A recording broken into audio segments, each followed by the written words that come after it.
Hi everyone, आज हम बात करेंगे फैट एम्बोलिज्म के बारे में। क्या होता है fat embolism? First of all हमें पता होना चाहिए ये जो कंडीशन है वो लाइफ थ्रेटनिंग हो सकती है। It is very important for you as a nurse. आपको ये बहुत ज़रूरी है कि आपको ये पता होना चाहिए कि क्या है फैट एम्बोलिज्म। इसमें क्या होता है, जो पार्टिकल्स ऑफ फैट होते हैं वो एंटर किस में हो जाते हैं? ब्लड स्ट्रीम में। जैसे अभी हम पढ़ते हैं कि पल्मोनरी एम्बोलिज्म होता है, उसमें क्या होता है, ब्लड क्लॉट जो है वो ब्लड स्ट्रीम में होता है, राइट। इसमें क्या होता है, फैट एंटर कर जाती है ब्लड स्ट्रीम में।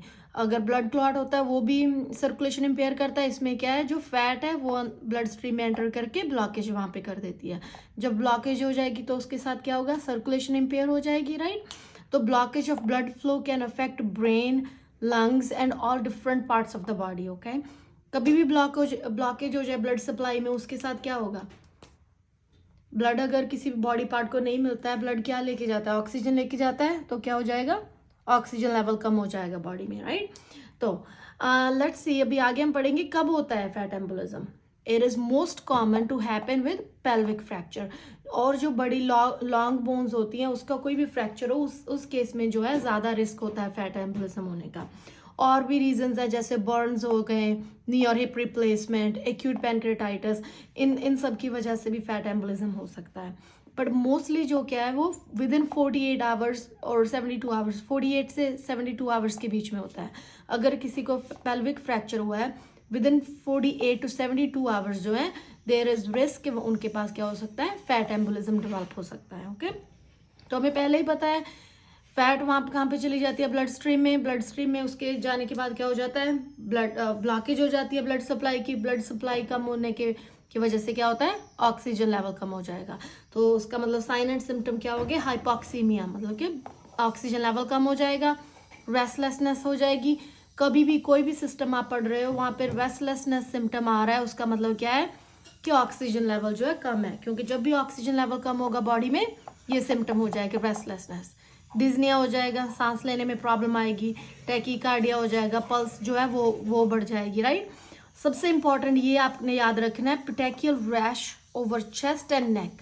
पेटेकियल रैश क्या होता है, जो ब्लूइश स्पॉट्स हो जाते हैं, जैसे ब्रूजिंग होती है ना, वैसे ब्लूइश स्पॉट्स जो होते हैं वो कहाँ पे होते हैं, चेस्ट और अपर नेक, अपर चेस्ट एंड नेक के पास, वहां पे उस एरिया में। अगर आप नोट करो, आपके कोई भी पेशेंट है, फॉर एग्जाम्पल पेल्विक फ्रैक्चर का पेशेंट है, आप उसकी केयर कर रहे हो और you notice bluish discoloration over chest और neck, what are you going to question, you are going to question fat embolism. Okay, और सिम्टम्स क्या होगी, जैसे ब्लड प्रेशर कम हो जाएगा, मेंटल स्टेटस चेंज हो जाएगा। जब भी ऑक्सीजन लेवल कम होगा, देयर इज ऑलवेज रिस्क के जो है जो पर्सन है, जो पेशेंट है, वो कंफ्यूज हो सकता है, मेंटल स्टेटस जो है उसमें चेंजेस आ सकते हैं। अभी हम बात करेंगे नर्सिंग इंटरवेंशंस क्या है। एज ए नर्स आपको क्या करना है अगर आपके पास पेशेंट है who is at risk of developing fat embolism. For example आपके पास पेशेंट है जिसके पास जिसको क्या हुआ है कि पेल्विक फ्रैक्चर हुआ है, तो आप क्या करोगे? सबसे पहले तो आप साइन एंड सिम्टम्स देखोगे। अगर आप वो क्वेश्चन कर रहे हो कि yes you see those sign and symptoms, what is your first responsibility?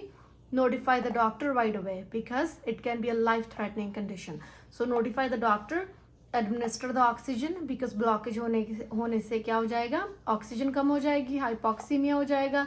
So what is your responsibility? Make sure oxygen दो आप पेशेंट को, वाइटल साइंस मॉनिटर करो, स्पेशली रेस्पिरेशन मॉनिटर करोगे, वाइटल साइंस, एंड जो है प्रिपेयर करो patient को for mechanical ventilation. अगर वहाँ पे ब्लॉकेज है, डिपेंड्स ब्लॉकेज हुई कहाँ पे है, राइट, कहाँ पे कौन सा बॉडी पार्ट जो है मोस्टली अफेक्टेड है। अगर लंग्स अफेक्टेड है तो you have to prepare the patient for mechanical ventilation.